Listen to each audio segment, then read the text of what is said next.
All right, so welcome to In the Lab. My name is Nick Payne. I'm sitting here with my longtime friend, sort of, we're still getting to know each other, Randy Ellis. We're in Elkins, West Virginia. And so Randy, welcome. Glad you're here. Thanks, Nick. I appreciate it, man. I appreciate being able to be a part of what you do in the lab. In the lab. So I'm excited. I like to watch some of your posts on Instagram of your coffee, your food.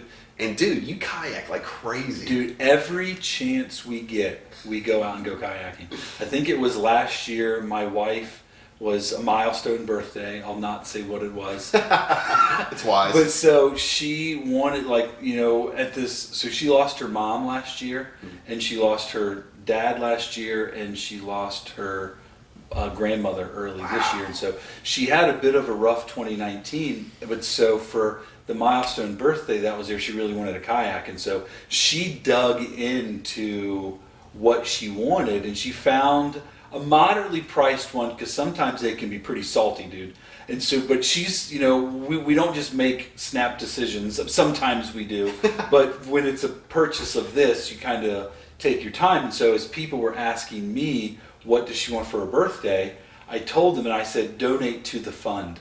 And so we actually got a lot of money. Nice. Yeah, and so I only ended up paying out of pocket like $150. What? Because my mom, her aunt, her cousin, our friends, our pastor, so many people just gave because they just wanted to bless her. So she was able to get a pretty decent kayak, and then I was blessed with probably the best year I ever had with the company I was working for. I bonused regularly, we were doing really well, and so I was able to take a bonus and buy my own kayak. And so every opportunity we can get, we go out, dude, and it's a blast, dude. Dude, yeah, I live vicariously. We do have kayaks, but we don't go as often as I see. You're taking them with you, right? Yes, so we won't take them with every outing that we go, okay. But there's definitely some loops that we'll be doing that we'll probably take the kayaks. Because, dude, seriously, like the longest trip we did was 8.5 hours. Wow. And it was probably one of the best stretches of river, because we live all in the Shenandoah, and so we have easily 55 plus miles of river that are really within a day's shot to be able to do. And there's so many boat ramps that we've developed this process of a 2-car system with her brother and our car. If it's just the three of us, we put our car at the end because we can fit all the kayaks in our SUV, and then we just go back and get his. But we every opportunity we can get, we do the kayaks, man. Yeah, kayak, it's fun, man. Yeah, it's great. We just go out there and we worship, we pray. Dude. When it's just the two of us, we are able to do that a little bit more than if we hang out with some other people, because they're not as into some stuff as we are. So, but we still have a blast, man. We go out and just have fun and have an adventure. And dude, I love, that's one of the things that I love about nature. It's one of those times really, without sounding super spiritual, is like the closest that you feel with God sometimes. At least for me, being able to see His creation and just be just secluded. Yeah. Either you're hiking, backpacking, or kayaking, whatever it is, mountain biking. It's just those are some of my favorite times, and we enjoy that as a family. And so this adventure that we'll be taking will be exciting. That's to be able to be in those places. And I can't wait to hear more, dude. Yeah, me too. Awesome. Who has a relationship with Christ and has been in ministry. So you're like a first fruits, man. Yeah. So this is my prophetic declaration that the roots of my ancestors, my family, will produce life, and that Ellis comes or derives from Elijah. Okay. And so Elijah, meaning mouthpiece of God, or thy Lord is God. And so it's like my declaration of my family tree will come from these roots. That is probably one of the best reasons to get a tattoo. That's really good, dude. That's awesome, man. I like it. So you have been, first of all, that picture up there of the three of you at the top center, that is an amazing picture. How old are you two in that picture? You look like Stephen Furtick almost. He was a youth pastor. Let's see here. Abigail was 6 months to Wow. She's 8 a months teenager? old. She's only 10. Oh. She'll be 10 in January. Okay. But that picture, that was about when she was about 6 months to 8 months. And so that means that was back in 2011. Wow, that's cool. Yeah. That's awesome. Time flies. Dude, seriously, like, I mean, it's been a year, and I put in my notice with advance a year ago this week. Isn't it nuts? Dude, it's really nuts. I mean, I know this kind of cliche to, like, kind of say that all the time, but it's so true with, like, it goes by so quickly. And you like schedule something, but then you have to like postpone it because something else comes up. 2 weeks goes by and you forget that you were supposed to meet with this person who needs discipling, and you're like, I didn't drop the ball. You're just busy, and then you get upset because you're like, that's the part that you love to do, but you're missing out on some of that stuff that you really like, and you get caught up doing like administrative things or.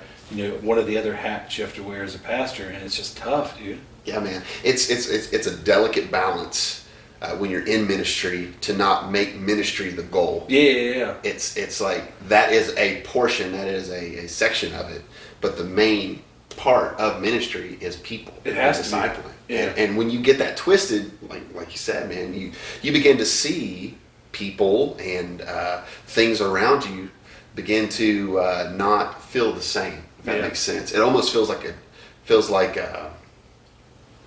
doing the ministry. It feels like you're getting the life sucked out of you sometimes. Yeah, it's not always the greatest feeling in the world, but like that's what can happen. Yeah, it's like that in careers too. Yeah. So I was a chef for a long time, and I follow all these chefs that are our age, and they're burned out. They've been doing it for 20 years. They go to college. They get jobs, they eventually maybe get their own restaurant or move up in the industry. By the time they reach our age, they're like, they're burned out because they put that first. They didn't put family first, they put their career first, or a lot of places put ministry first, and you miss out on family, your kids growing up, or, time with family, or, you miss on, like, you maybe even raising up somebody with you, and you're just so focused on stuff that you're missing out on the real things in life. Yeah. And every single one of them all talks about how this part of their life has been neglected, and it's the part that should be the most secure. Yeah, absolutely, man. It's getting, honestly, that's one of those things, like, the writing was on the wall from the get-go, all right? So when 2020 happens, churches, faith-filled people are going to jump on that like crazy. Yeah. 2020, clear vision and all this. How many low-hanging fruit? I call them low-hanging fruit prophets, man. Every one of them calling 2020 the year of clear vision. Like, did you really seek the Lord in that, or did you go to, like, Clear Eyes or some, you know what I mean? Like, the eye doctor or whatever.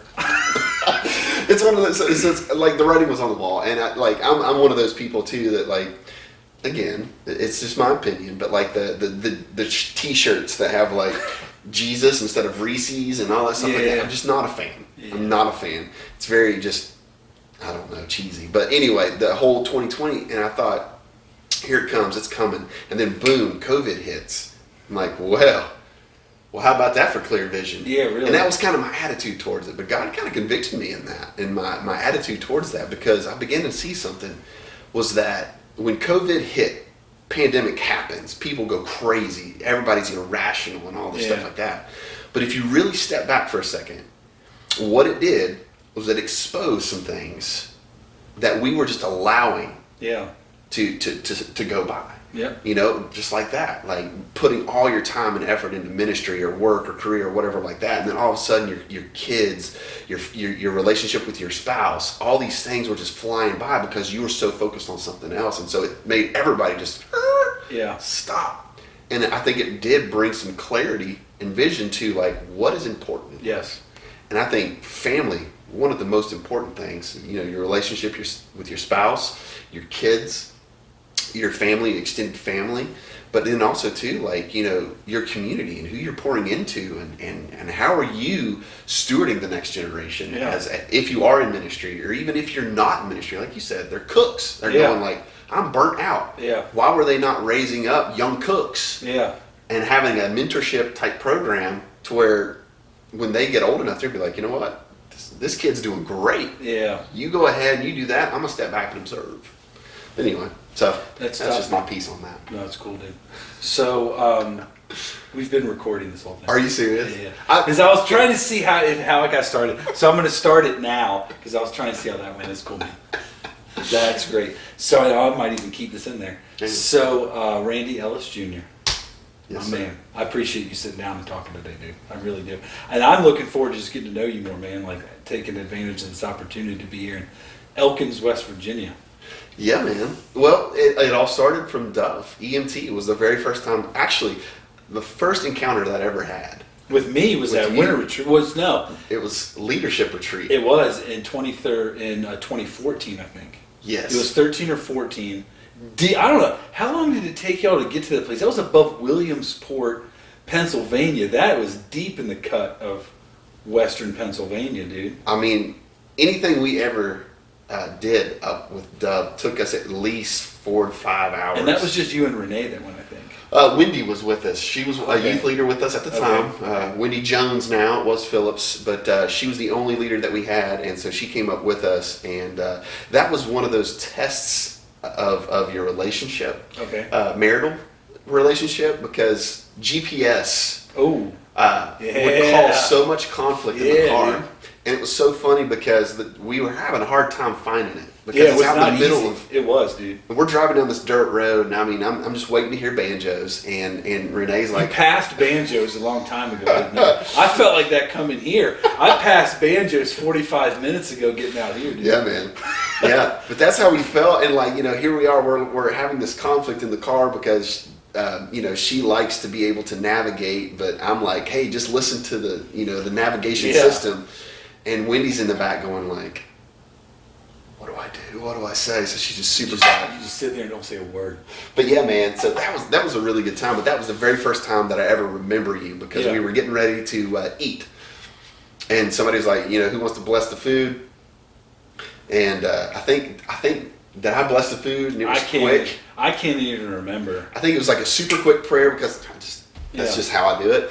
And you're like, yeah, man, great prayer. Like, no reason to get pharisaical about it. And I'm like, I love this guy. Like, I don't even know him, but I love him already. Yeah. And so that was cool. So it's funny that we've kind of known each other for this long, but really haven't really been able to sit down and have a good conversation outside of EMT or winter retreat or, some like bigger event. So like you guys, so Summit Church that you were a part of, we'll get into that in a little bit. But like they weren't a Dove church though. They're not a Dove church. They're just like friends with Dove. Like, how do you keep going to these Dove things? Are you guys? Are they a Dove church? We're the redheaded stepchild. Cool, no, I'm just teasing. No. That's cool. We were so our association is with Craig and Tracy Nana. Yeah. They have a really good relationship with Pastor Howe and Lisa Beam for Summit. And they actually, the first time I ever met Pastor Craig was in 2001 on our very first mission trip with Howe and Lisa to Peru. Yeah, because he goes to South America regularly. All the time. And we always called him Pastor GQ because we were in the middle of the Amazon. That dude's hair was slick, looking good. His clothes were pressed. I'm like, dude, I don't know where... Yo, dog, it is humid out here. How's your hair staying like that, dude? So, but yeah, that was the association. And so they had come, he and his family came and did like kind of like a worship retreat for the church when we were first starting, getting going. And it was like, hey, are you guys doing anything for summer missions? And Renee and I are like, really, we don't know what we're doing at this time. And so he had let us know about EMT. And he gave us some information. We contacted and told them who we were, and they were like, yeah, come on. And so that was the first trip. I think it was in 2013 or 14 when we went to Trinidad and Tobago. And that was kind of like our first introduction into Dove. Okay. And so loved everybody. It's just been, it was such a cool experience to meet everybody. Chad Miller, Moselle, and Rodney, Sean. Mm-hmm. And Sheila, which she came a little later, but like Sean, like everybody was just amazing people. Yeah. And so that's kind of how we were associated with the Dove stuff, even though we never became a Dove church. Yeah. And so we would come in, and we felt like no one ever made us feel this way. Yeah. It was just, we kind of came in and felt like when people would ask us, so what Dove church are you a part of? You're like, we're like, well, never made that commitment yet. How do I answer this question? And so, so that's kind of what we felt like, but we were always accepted as, it didn't matter if we were Dove Church or not. Like, I mean, every winter retreat, somebody from Elkins was there. Yeah. Most of the time it was you, then a couple years ago it was the other couple that was leading the youth for a while, and now it's been Rob and Samantha. And they even came to EMT, which is kind of cool. Yeah. Rob and Samantha and their son. What was their son's name? Braden. What is that? Is that his name? Why did I think it was something else? I'm pretty sure it's Braden. It's probably Braden. I'm not that. I mean, I'm good with names, but I only met the kid, that time. But so like you're in.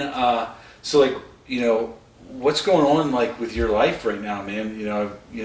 I saw the picture on Facebook getting your house ready to go, and then I'm out here to speak at this Ignite thing with the kids, and I see this rig that you got with a was it an F-250 pulling the fifth wheel, and so like what's going on, man?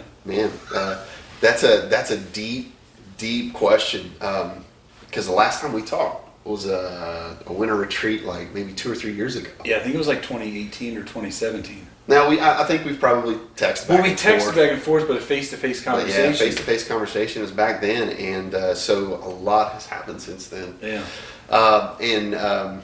We had been sensing. So let's do it this way.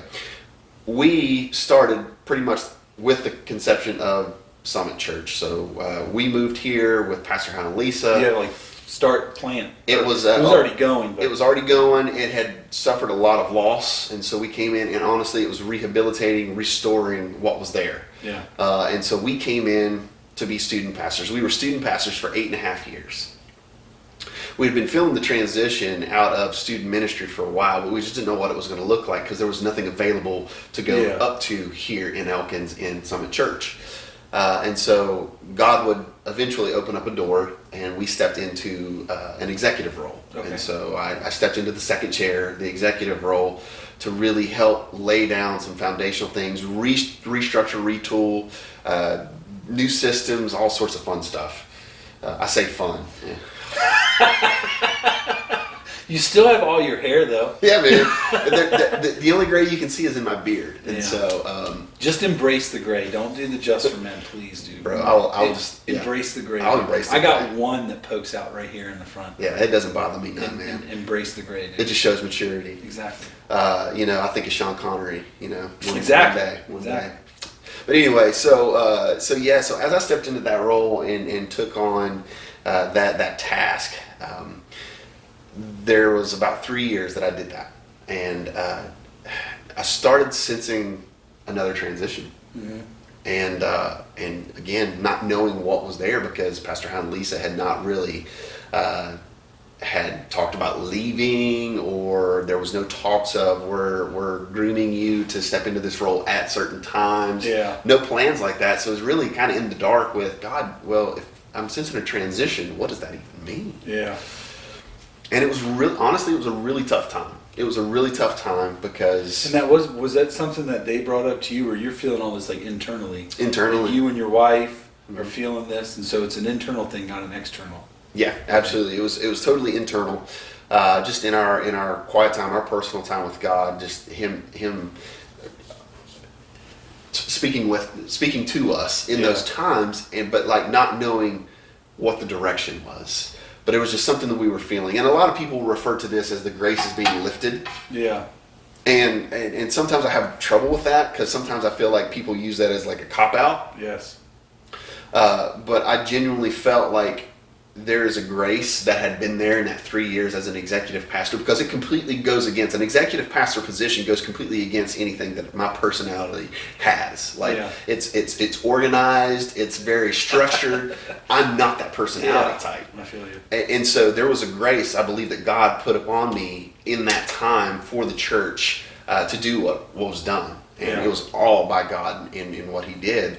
And so I believe that I was feeling these things because there was I was operating in a way that wasn't natural for me. Yeah. And I believe that the grace was beginning to lift because there was something else that was there. Yeah. And so I pressed into that. I didn't quit when I started feeling that. We just pressed into it.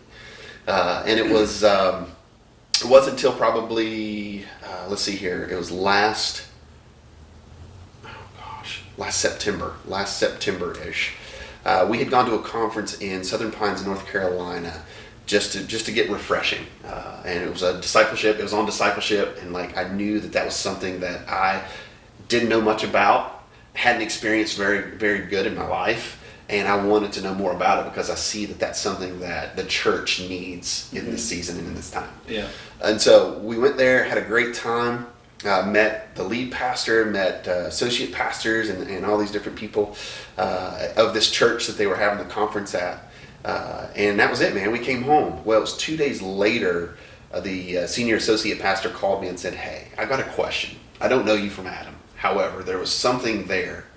And we have a position that's coming available." In South Carolina? In North Carolina. Okay. Where in North Carolina? Southern Pines, North Carolina. Where's that? Exactly. I've never even heard of that. Neither had I. I mean, I don't know. I mean, I don't live in North Carolina, but if you were where on in the state is it? If you're on a map, you got Fayetteville to your east, and you have Charlotte to your west. Okay. And so it's right in between Fayetteville and Charlotte. Got it. Lots of golf. It's really popular in the golf world. Yeah. Pinehurst is a really popular golf area. Yeah, I'm familiar with Pinehurst. So, so we have some friends of ours that were a part of Summit that had moved there for a job opportunity, not to the church, but that area, and that's where the association to that church was. Okay, gotcha. So yeah, man, they called me and said, "Hey, we've got a position that's possibly coming available. Would you even consider praying about coming and being a small groups pastor?" And at that time, we had been praying, like, "God, what is this transition we're feeling?" Like, and I'm of the personality type, like, I don't like to self-promote. Yeah. And so I feel like if God wants me to do this over here, then He is going to provide an open door and opportunity. What I need to do is position myself. Yes.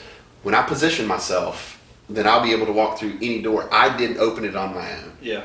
And so that's kind of how I took it, and nothing was opening. And so we were just praying, God, if it's your time for us to step out of this role, open the door. Now all of a sudden, I get a phone call at random from somebody that I met 5 minutes. Yeah.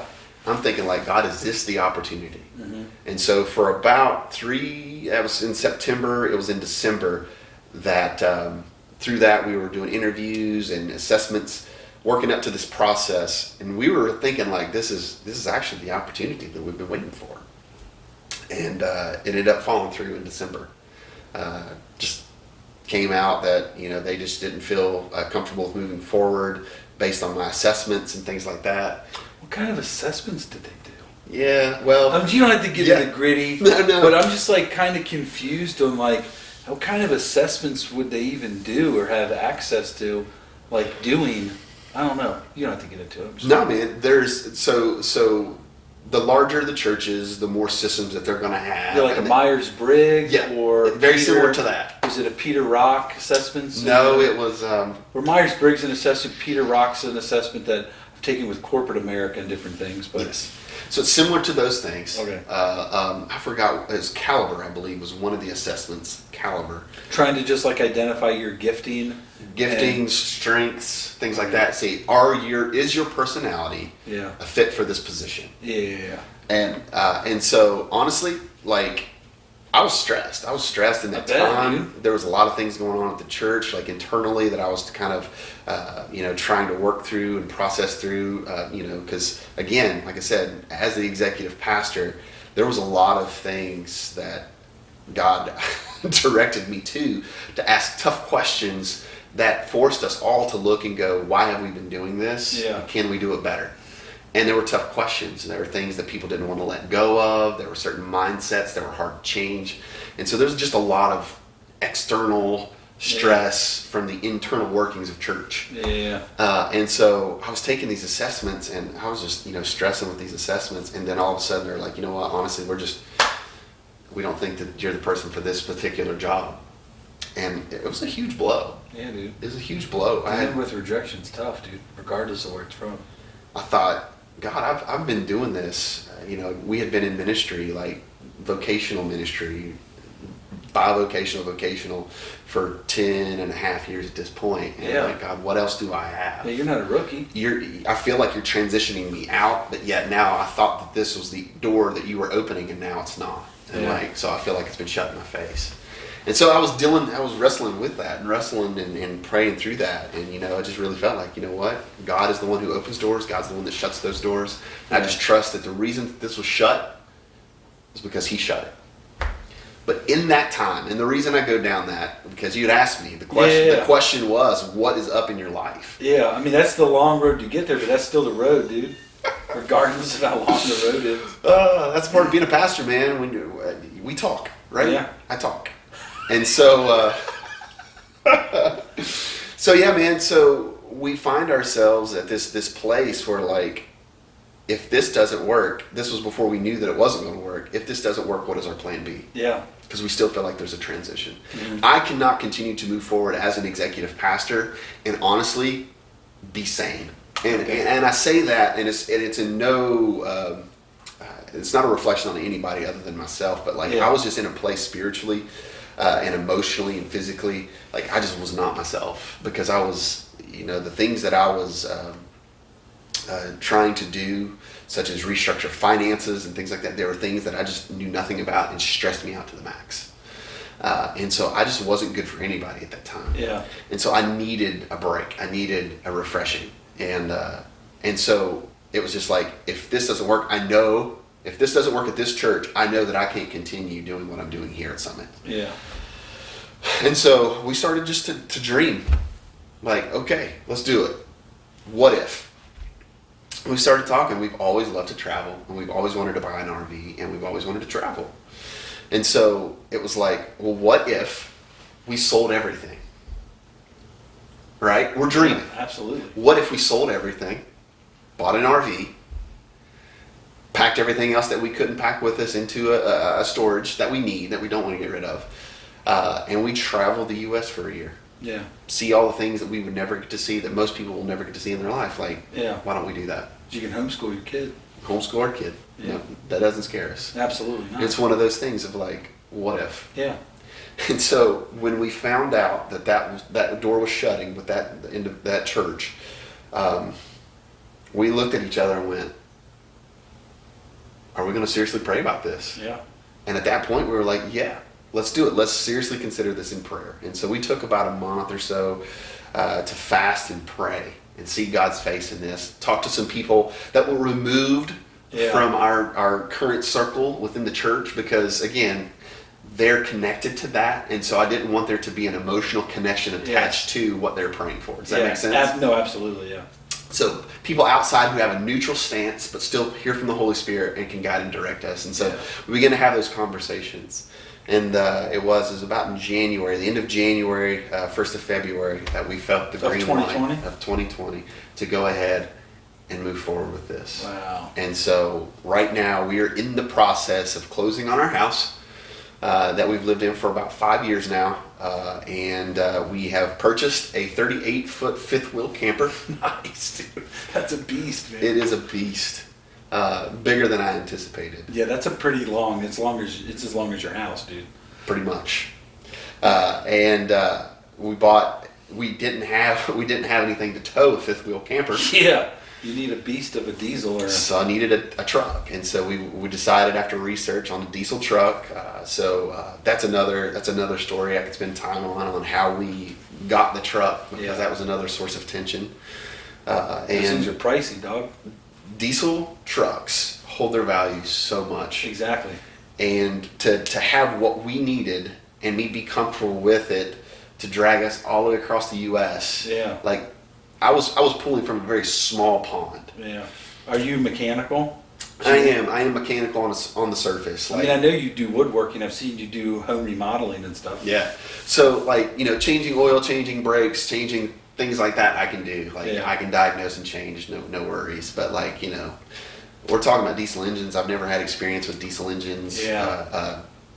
And so I wanted something that I knew was going to be reliable. I wanted something I knew was going to be more than what we needed to pull our camper. Yeah. I didn't want to get on the line and get like a gasoline engine and risk being in the middle of Death Valley and like on the side of the road. Yeah, dude, exactly. You know?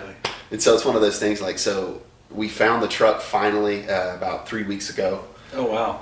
What year is it? It's a 2012. It's a 2012 Ford F-250. So you're outside of the 6, you're in the 6.4. I'm in the 6.7 liter. Oh, you got the 6.7. Sweet. 6.7. It's a good one. Yeah, and it's King Ranch. Yep. So it had Interior's all the nice. bells and whistles, the interior, the people who had it prior to us, it's immaculate. Right on. And it was one of those things, that's a God thing. It's like, God, we had prayed about it, and you know what we need for this journey. Yeah. And so we're just trusting and believing that you're going to provide. We'll do our research, we'll do our absolutely, homework. yeah. But we're going to trust that you do. But here's the things that we need. Yep. And then here's a list of the things that we would love to have. Not deal changers, not deal breakers. Yeah. These are what we would love to have. And that truck has everything Right on, man. That's and more. exciting. Man, I'm getting excited just hearing it. I can't wait to see pictures of the travels, dude.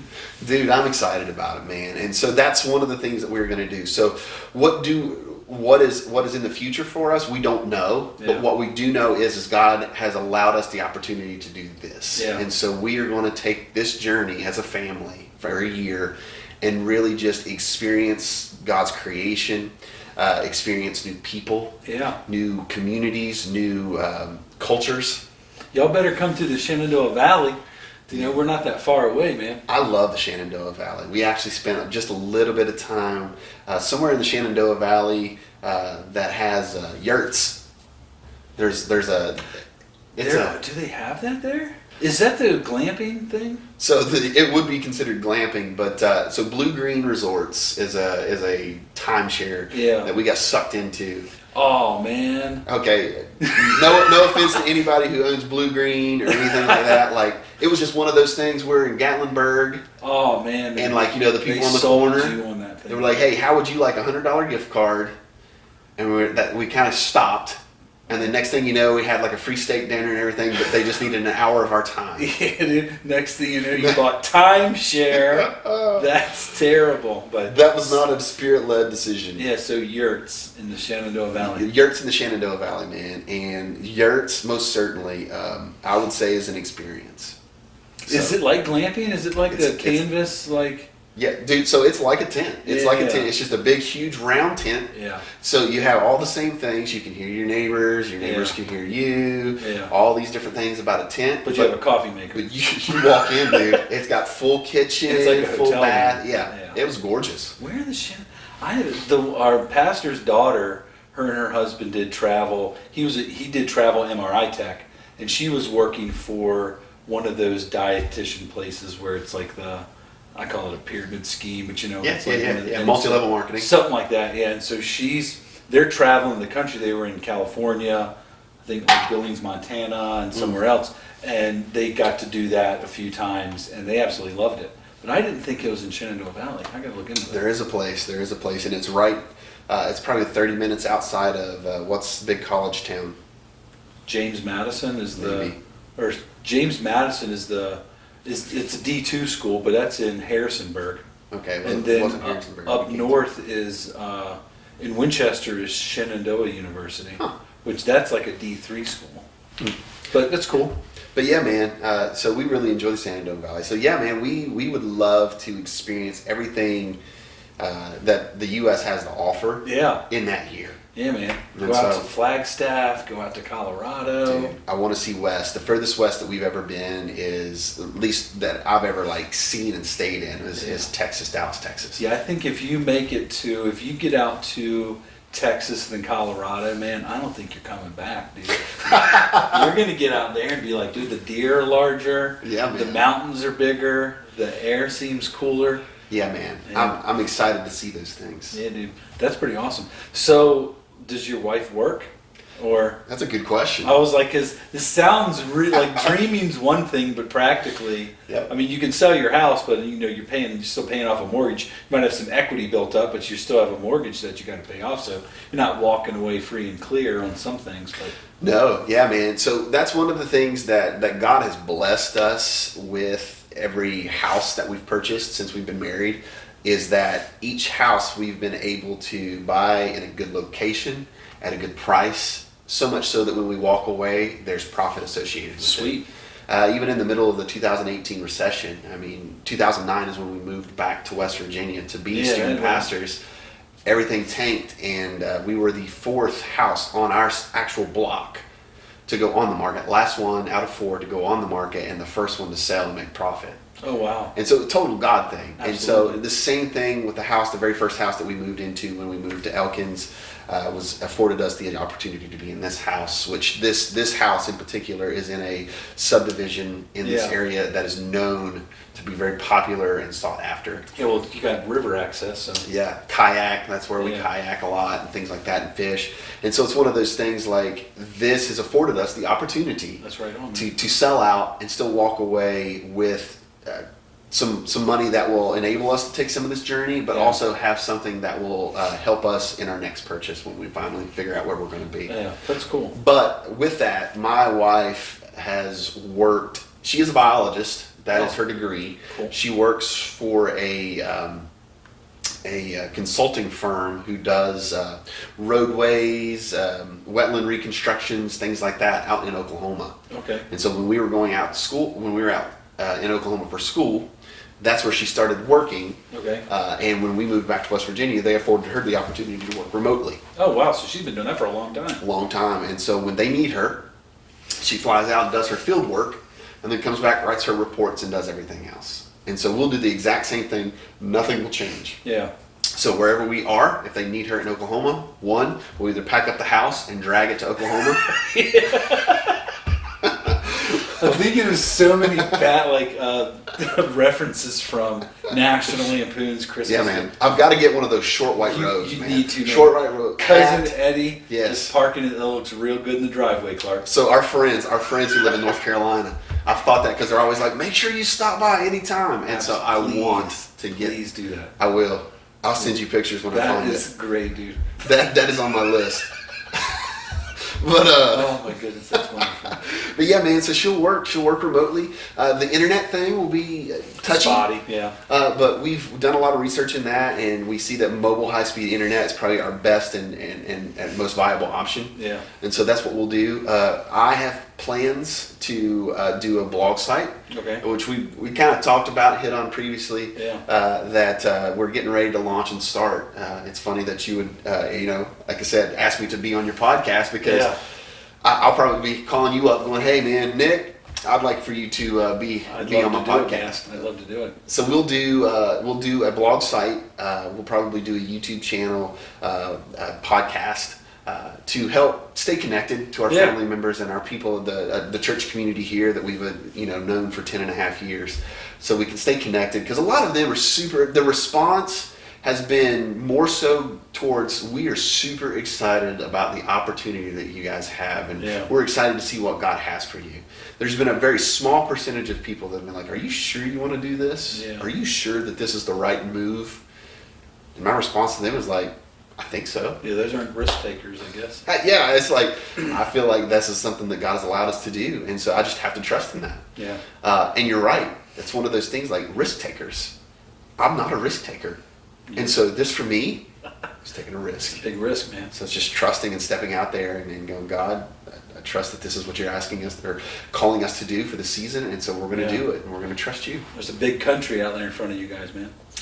That is such a unique situation, and for you to take that amount of time in processing, and I know it probably wasn't easy. I'm not saying that like you just, in the beginning you're like, okay, I know what I'm going to do, and I'm going to still pray to get to this point. Like you said, the door opened up and it shut, and all right, Lord, what's going on next? And so for you two to be able to be that connected and to like walk through and be humble to, find the outcome totally different than maybe when you had started the process, that's a pretty big place to be for a married couple, man, because we all stress about stuff, mortgages or our kids' education and stuff like that, but for you two to get there, that's pretty phenomenal.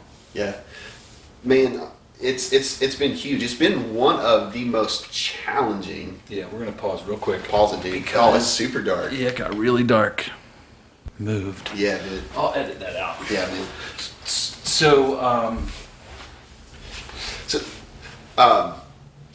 it's been a super challenging place for us to be, as a married couple, as a family now, because we had made decisions as a married couple that required us to move back across country or to move out to Oklahoma. We weren't married at that time. We were just dating, but we both were seeking the Lord and direction. So at separate times we've gone out there, our relationship developed out there. We ended up getting married out there. We did not live together while we were out there. I'll just be clear. Kudos to you, man. Good job, dude. You were walking the walk then, my friend.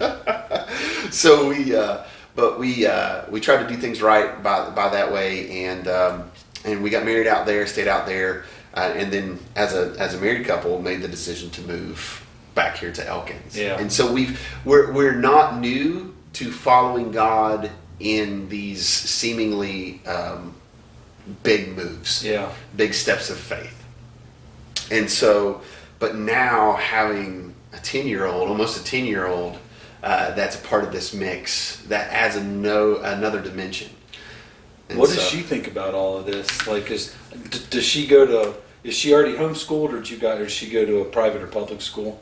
So she was a part of a small private school here in town. Yeah.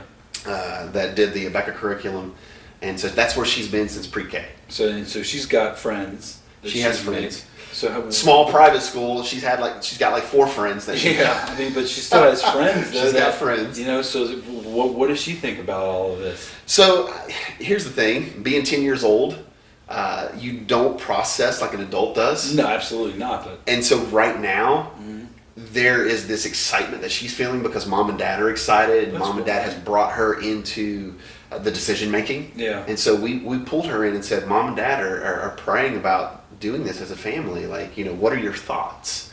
And so we allowed her to be a part of that process and kind of asked her, like, if you could travel, where would you go? Because she loves history, which works. And so, like, one of the biggest things for her was like, I want to go to Mount Rushmore. Oh, cool. Like, okay. And so allowing her to speak into that. Yeah. And so she becomes a part of that process and feels like I have a voice. Yeah. And so she's been super excited about it. But I do know that there's going to be an aspect, like when we're out there on the road, she's not going to have the friends that she has across the street to play with every day. Yeah. It's going to be mom and dad. Yeah. Or it could be some random kid at a place where you guys are parked, man. Because you're going to find, I'm looking forward to the adventures that come out, because you're going to meet a lot of people. And you're going to have a unique opportunity, even with your blog and your podcast too, to capitalize on some random neighbor that you see at an RV park right. that who knows their background, right? And you get a chance to meet them where they are too, and then just get to know them, and they can get to know you, and share in this adventure of life together. Yeah, man. There'll be a lot of that, and that's one of the things that I'm super excited about. There's a lot of things that I'm super excited about. That's one of the things that kind of scares me, honestly. Yeah. But I'm also excited about it because coming from a small community like Elkins, you become familiar with everybody around you. You know the people that you bank with. You know the people that you go to the restaurants with. You know the people who have the local coffee shops. And I love that part of the community. But what happens is you place yourself in this bubble. Mm-hmm. And so anybody who is different from what you're used to is sometimes scary. So it's one of those things of like, just here recently when we went to go pick up our camper, which was in Ocala, Florida, we had to drag our camper from Ocala, Florida back to West Virginia, a little over 1,000 miles. And that was the first time I've ever pulled a big camper. And so it was crazy. But we stopped in South Carolina, actually Charleston, South Carolina, at a campground there. It's called James Island County Park. And we met some of the nicest people that I have ever met. Charleston's a great city. They didn't believe like we believed. They weren't necessarily associated with a church community or anything like that, But they were some of the most hospitable people that I've ever met. That's awesome. And I have a tendency, and I've had a tendency, being in ministry, to judge people by my standards, by the standards that I've lived by. and it causes me to see people who maybe don't believe the way that I do, or maybe who aren't of Christian faith, to look at them as almost, I don't want to say enemies, but almost like they're outcasts, and I want to shun myself and my child and my wife away from these people because of the influence that they may have. Okay. And so I surround myself with a bunch of Christians. And I believe that is such a wrong place to be. Because how else, as a Christ follower, now we need community, we need people around our lives to strengthen us, and iron sharpens iron, and all these things. Yeah. But to put ourselves out there in a community who don't know Christ, because if we're always around Christians, who are we shining Christ to? People who kind of already know Him, and so it's scary for me because it's unknown territory, which is crazy to think about. But it's a place that I'm excited to be and put myself and be vulnerable and get to know people for who they are, and not judge them by what they believe. Yeah, and you didn't plan it based upon the way our society has kind of gone. With what's happening, I don't need to get into it, but what's happening. I was thinking about that exact same thing that you said about getting out of your bubble. And even though I live an hour away from the nation's capital, I grew up next to the nation's capital, right outside of DC. Grew up in Baltimore, so been around people of a different ethnicity than me for a lot of my life. Yeah. But then I move out to where we live now, and there's different ethnicities, but your bubble kind of gets smaller. Right. And then you need to go outside of your bubble periodically. So we'll go to DC, or we'll go to these other places to just kind of keep us grounded a little bit and not stuck in the same thing, because as much as we do need to be around a community of believers, sharpening iron, we need that. But you need a healthy dose of not being around the same people all the time, because that keeps you grounded of sorts, where there's other people in this world that are suffering. There's people that go through things, and it's real life stuff, man. It's not just these over the top, whatever riot or protest or whatever. Right. There's some people that are just genuinely dealing with things, and you just want to meet them on a real level, and how to practically just build relationships with people that might not think just like you. But you have to be secure in your beliefs of who your God is, and just live your life and be around other people. Yeah, man, that's good. That's really good. I think that's where I have been, because I have been in this bubble, and when I do see things on social media and things like that are with rioting or different political beliefs and things like that, honestly it hurts my heart, because one, I see that those people are hurting. And then two, there's an injustice. But the thing that really bothers me is that I don't know what to do about it. And so why do I not know what to do about it? And really it's because I'm removed from anything that they're dealing with. Because what we see on social media, what we see in the news, what we read about, all these things, these are just symptoms of a much deeper disease. There is a root cause, there is a disease that is happening. And just like in the medical field, when you have a cancer, if you don't remove that cancer, then it has the potential to spread again. It does. And it's one of those things, you have to go to the root of something. And what we are seeing are just fruits or symptoms of something that's much deeper. And I get stressed out because I can't get toilet paper at Walmart, whereas there are people who are suffering injustices every day. And so I want to be able to look at people with compassion, like Christ looked at people with compassion.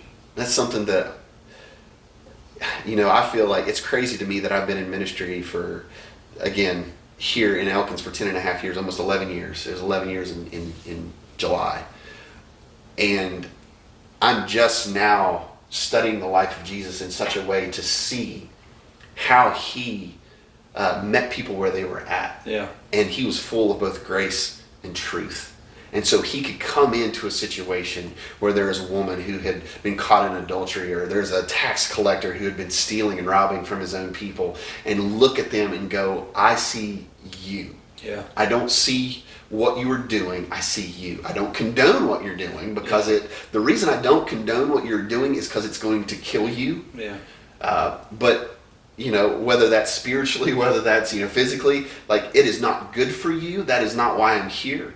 But I do see you for you and where you're at. And I want to have compassion upon you and see that your life is different. And I want to be that way. And I just, it's sometimes I look and go like, why is it taking me this long to figure that out? Because I believe there's just too many people who view the church Big C as a whole, as like this very judgmental place where I can't be vulnerable and be real and be accepted. Yeah. And so I need to process through those things because I feel like I want people to see Jesus rather than this judgmental individual who has lived in church all of his life. Yeah, but for you to be that vulnerable though, and like, I don't want to be like admit to it like you had a problem with something, but for you to get to that point in life, there's some people that don't ever get there. Not that I do believe that everybody should be at that should have that in their life, because it's not just about keeping you grounded, but it's about almost like keeping the fire stoked to have compassion for people and to want to love somebody else. Yeah. The hardest thing to do is to love your neighbor. It's even harder to love your enemy, who is your neighbor. You know what I mean? Right. And so if you live on the same street the whole time and you end up making friends with your neighbors, that's great. But I had this thought the other day, and I'd love your opinion on it. I hope I remember the question that I was going to ask leading up to this, but it's when you are as Christians, we sometimes, it feels like we always are looking for what the next thing is. Mm-hmm. And you get to this point in life where you're like, okay, what's next? Yeah. But, and on that same kind of vein, how some Christians are kind of compartmentalized, where you get here, almost where you were, okay, I went from a student pastor, now I'm to executive pastor, you had this thing, and then you have this thing, and so you're kind of looking to what goes next from there. But really, our lives should look like this ever-increasing journey of always increasing.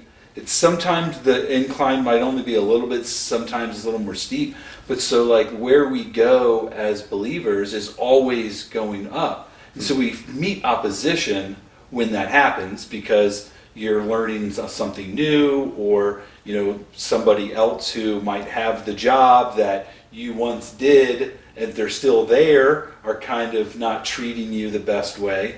So how do you think life, I know a lot of times as Christians, I know it's easy to write a song, peaks and valleys, Right. But how do you view this Christian walk of increasing? Or is it peaks and valleys where people are always overcoming and coming up and overcoming or coming up? Or is it going forward? What are your thoughts about that? That's good, man. I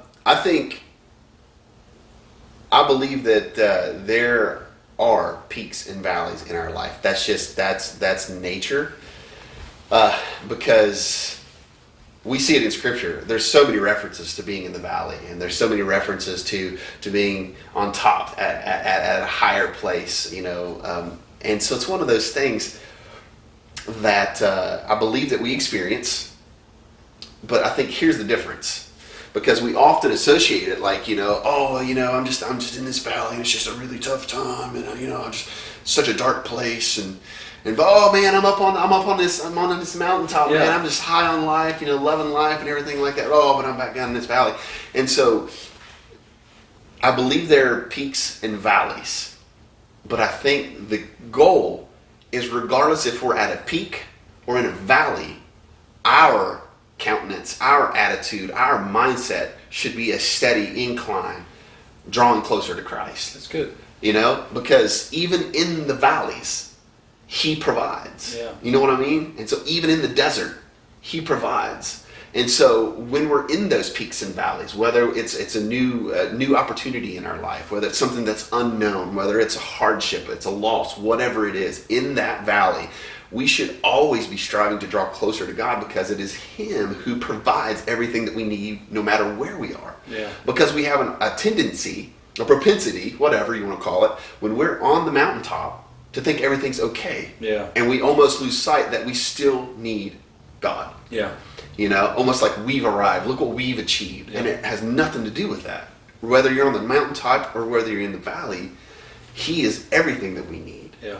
And so it's like, I believe that one thing that I have missed being in ministry for as long as I had was that I was doing ministry and not being a Christ follower.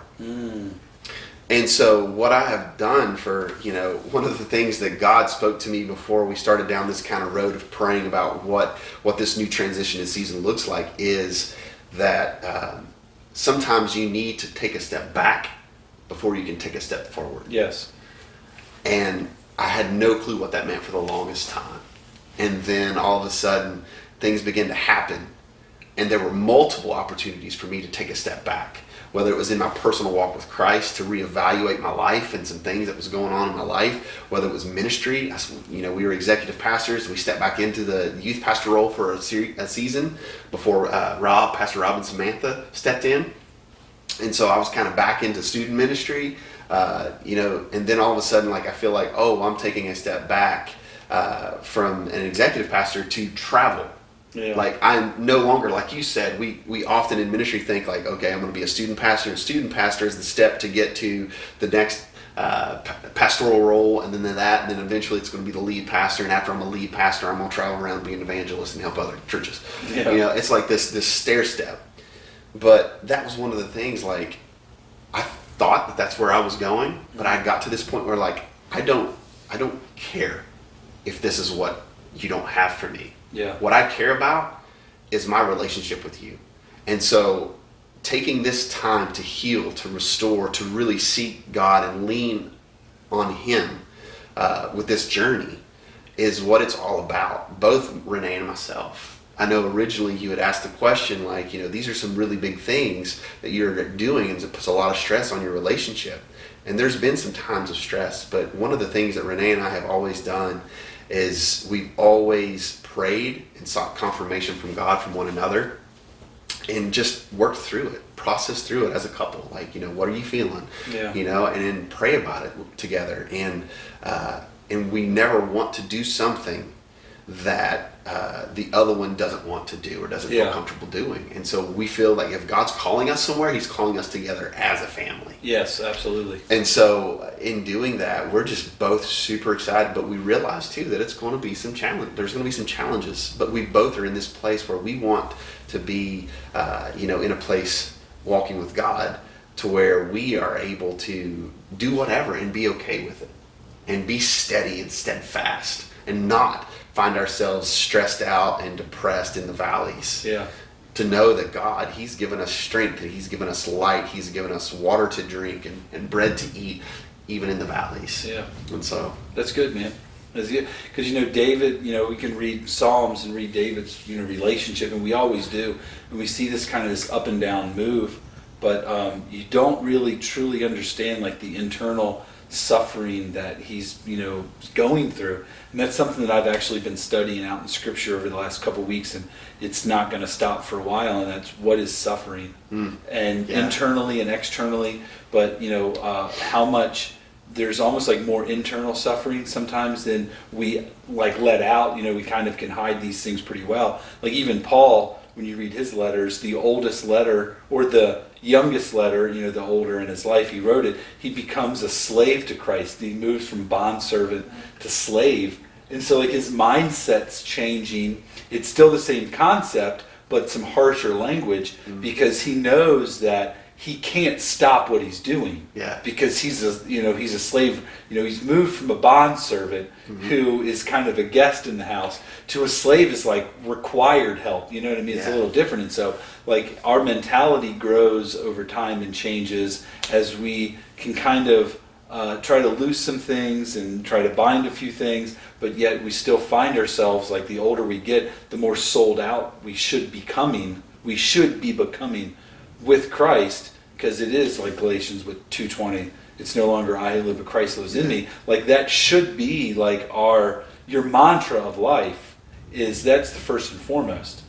thing of like, it is him that's alive, Yeah. that's inside of us, and so we should be coming out of that place. Right. And it's very humbling as a person to wave the white flag of surrender, to say, you know, oh, okay, I'm gonna forfeit some things. Yeah.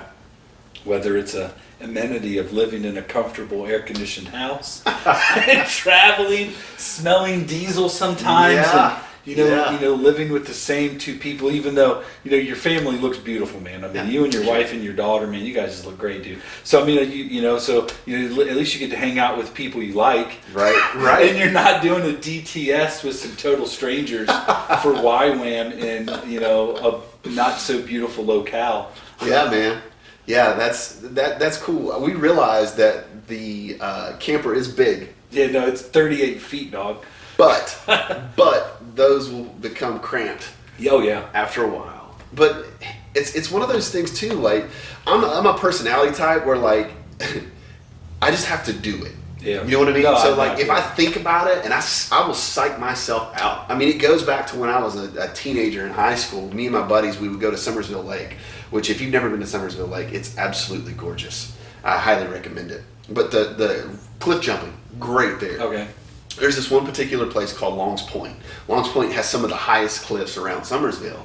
And, you know, there was you hike out to this point, or you can get there by boat. But there's several levels that you can jump off of. But the highest part is at the very top. So if you hiked out, you would walk out.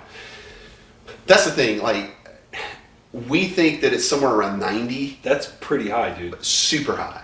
But don't quote me on that. Yeah, I mean, it could be, 50 feet's high, dude. Yeah. It could be 60, but I know it's one of the highest points that I've ever seen. I mean, it was scary. Did you jump off it? I did. I jumped off of it.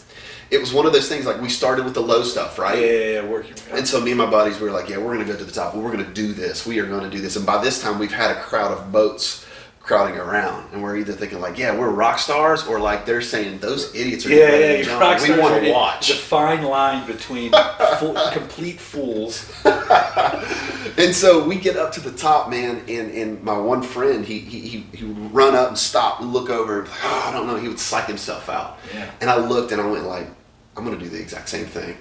And so about the third or fourth time that he started walking back, I just took off running. You just did it. ran past him and just ran and jumped, because I knew that I would psych myself out as well and I wouldn't do it.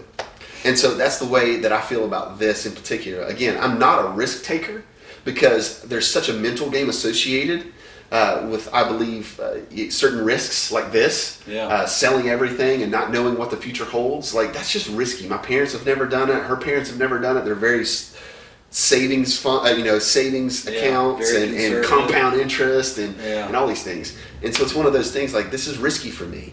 And if I think about it too long, like, we'll probably never do it. Yep. And so let's just jump.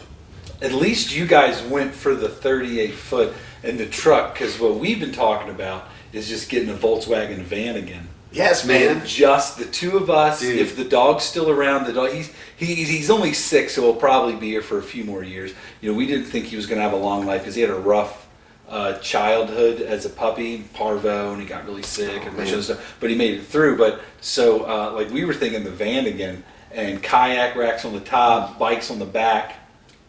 It hit the road, man. Bro, once Abigail, our daughter, is out of the house, that is a possibility for us. Yeah, dude. I don't know that Renee would be down For the van again. with the Volkswagen. Yeah.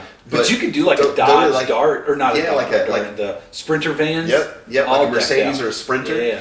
The Class B is what they call them. Yeah, they're all decked out too. And I would totally do that, man. Absolutely. Go back to the more remote areas, because there's only so many remote places that we're going to be able to go with Yes, 38 feet. We're exactly. 60 feet from bumper to bumper. Yeah, and because then you got to think about your hookup. Yeah. You know, with the van again, I mean, you can go anywhere Yep. but you don't have a bathroom.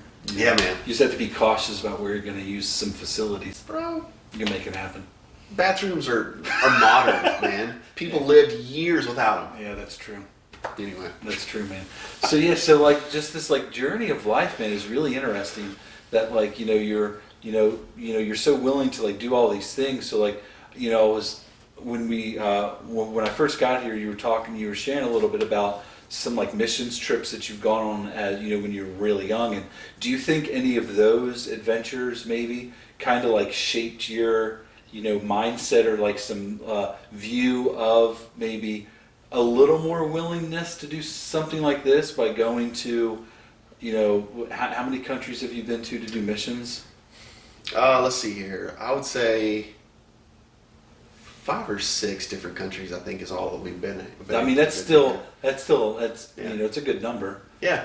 But like, do you think any of those adventures and things like that kind of almost like maybe prepared you with some uncertainty to where you are now to like take this step? I would say so, yeah. Like, so that's one thing that Renee and I have always had is the sense of adventure. Yeah. We come from very modest living home lives, and it's like I was the first one to fly on a plane, I believe, in my family, my immediate family. I'm the only child, so my mom and dad, like, they didn't fly. Yeah. And it's like definitely the first one to have a passport and be out of the country. And so, and Renee's the same way. Now, her father he's a retired general, 1-star general from the Air National Guard. Wow. Such an interesting guy. Love that dude. He's probably got cool stories. He has tons of cool stories. And so he's seen. That's a podcast guy right there. Yeah, man. Dude, he's just a wealth of knowledge. That's cool. He comes from an engineering background. I mean, the dude, he is just a thinker. He's 80 years old. Oh, wow. And just as sharp as... Did you say that's her dad? Yeah, that's her dad is 80? 80 years old. Wow, that's cool. There's a small age gap between Renee and myself, her being older than I am. Okay, that's and cool. so there's 7 years between us. Yeah, that's cool. I mean, it's just a number. Yeah, and so it's one of those things, like in the beginning of our relationship that caused some conflict. Yeah, because you were... How old were you when you met her? Let's see here. When we first became friends, I was 19. And so our friendship developed. We were friends for about 4 years, dated for 3 years, and then we've been married. It'll be 13 years next Monday. So August 31st is our anniversary. That's We'll be cool. celebrating 13 years of marriage. Nice, dude. That's cool. So we've known each other for a super long time. Again, that's one of those things that we didn't jump into our relationship either. And It's not for everybody to be together that long and not get married or whatever. So you guys were friends for how long first? We were friends for 4 Because we're about years. to prove something. Hopefully my youth group and young adults all hear just this part. So how long were you guys friends first? 4 years. And then you dated for how long? We dated for 3 years. And then you got married. And then we got married. See, look, it works. Because that's right. exactly what we tell every young couple. Be friends first. Yes. Just be friends first. You don't even have to put a label on it. You could have the intention to want to date them, but just become friends. Yep. And then let it grow. You don't have to jump into, oh, we're dating. And then now you put this expectation on it to where the foundation might not be able to handle the weight of that expectation. Oh, absolutely. 100%. I'm a firm believer that taking your time. Yeah. I'm learning this even more in everyday life. Take your time, slow down, evaluate, because one of our mottos for the season of our life is the journey is the destination. Yeah. Slow down, enjoy where you're at, observe where you're at. And in our relationship, it was really good for us to slow down, not get ahead of ourselves, and get to know one another. Yeah. And so she knew some of my quirks, and she could see that I still needed to develop and grow in maturity. Yeah. And so it took time, so we didn't have to do that married, living in the same house. It was one of those things we kind of took care of that in the beginning, so that way we had a good foundation to build upon. How'd you guys meet? We met at our church. Oh, that's cool. And so our church in Charleston, West Virginia. She, being older, I was younger at this time, where it wouldn't have been okay for a relationship. So you sure I should maybe not have asked that question. I'm just kidding.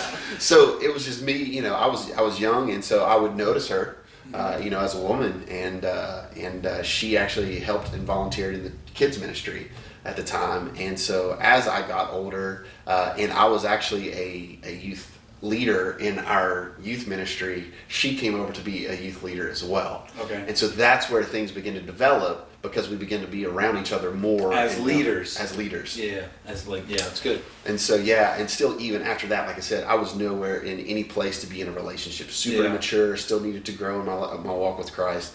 And so that's kind of how things began. That's cool. And so we led, within youth ministry, and then eventually we moved out to Tulsa, did Bible school, and mission trips and such. Right on, man. So like with, and I know this is a long time, we've been talking for a while, but we, like, you had mentioned something about like, you don't know what the future looks like within the church. Mm-hmm. Have you thought about like what, like, how do I really put this?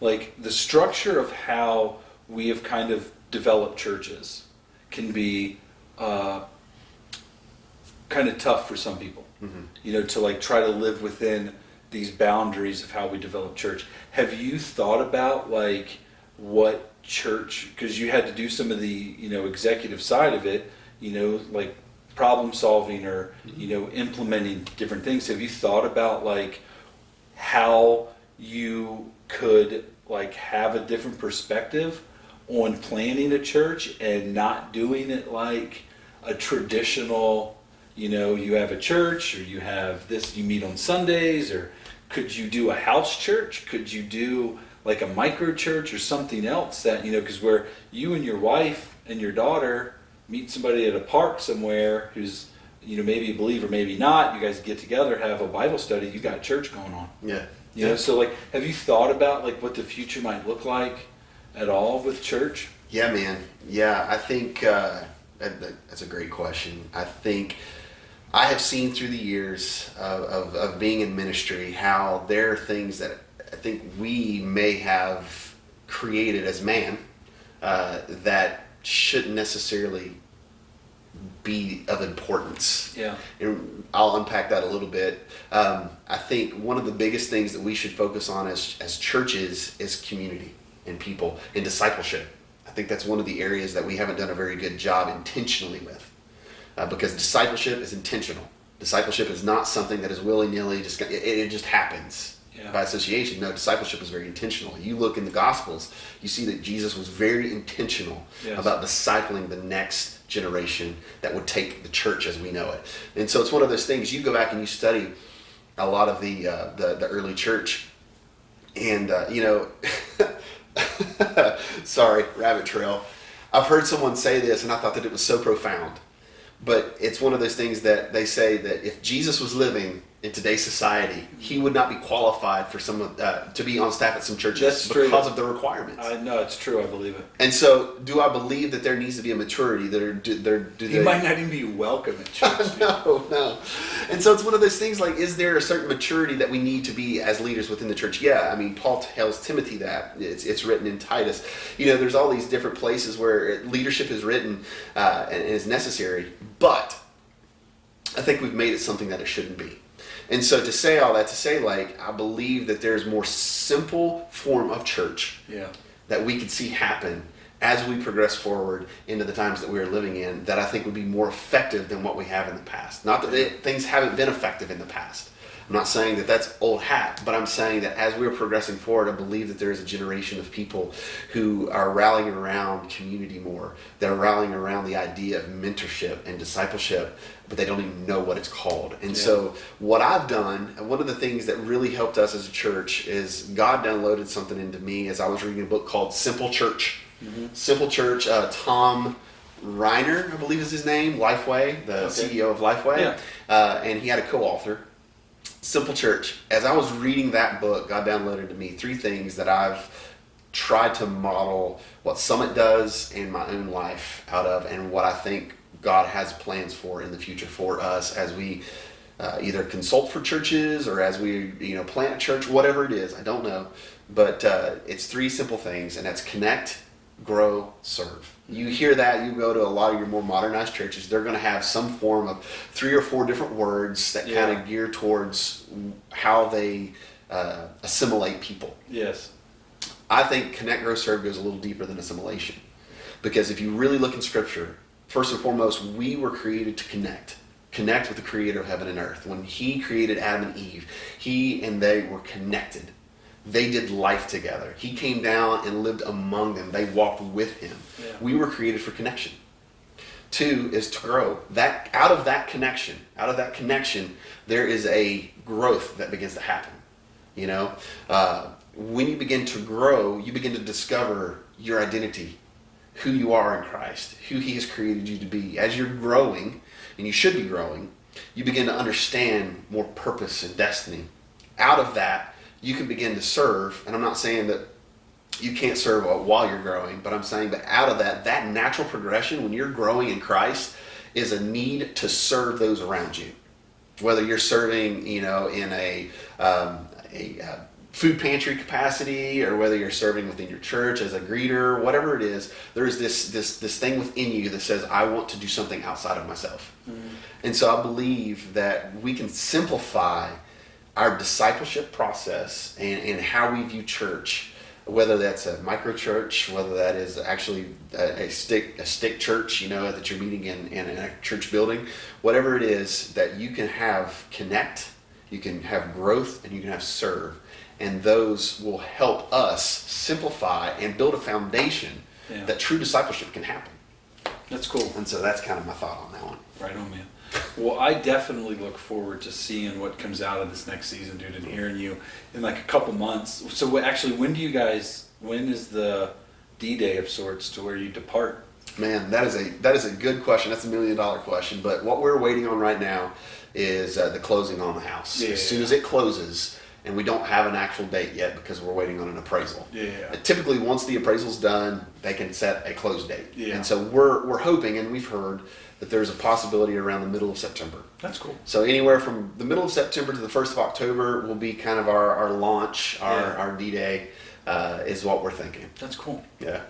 So I guess maybe January, like looking forward to hearing some, either catch up on the blog or you post some YouTube videos or something just to, hear what the Lord's kind of showing you in the time, and I'm looking forward to hearing about that. Yeah, man, I appreciate that. And I appreciate you sitting down and hanging out today, man, and Dude, this has been fun. This has been fun. I'm glad that I was able to be a part of what God's doing in you and a part of your story. And so to be able to be a part of something that's kind of in the beginning stages, the birthing stages, is cool to see where it's going to go as well, and see what you and your wife, that you've said you've been in ministry for about a year now. Full-time about a year, and there's some new things that your wife has experienced in her career, and so just seeing where God takes you guys, because again, we've known each other for a while, but we haven't really gotten to go too deep. Yeah. And so I'm excited to go a little deeper. That's one of the things that I know is going to be a part of this journey as well in my life too, is having a community of guys. Yeah.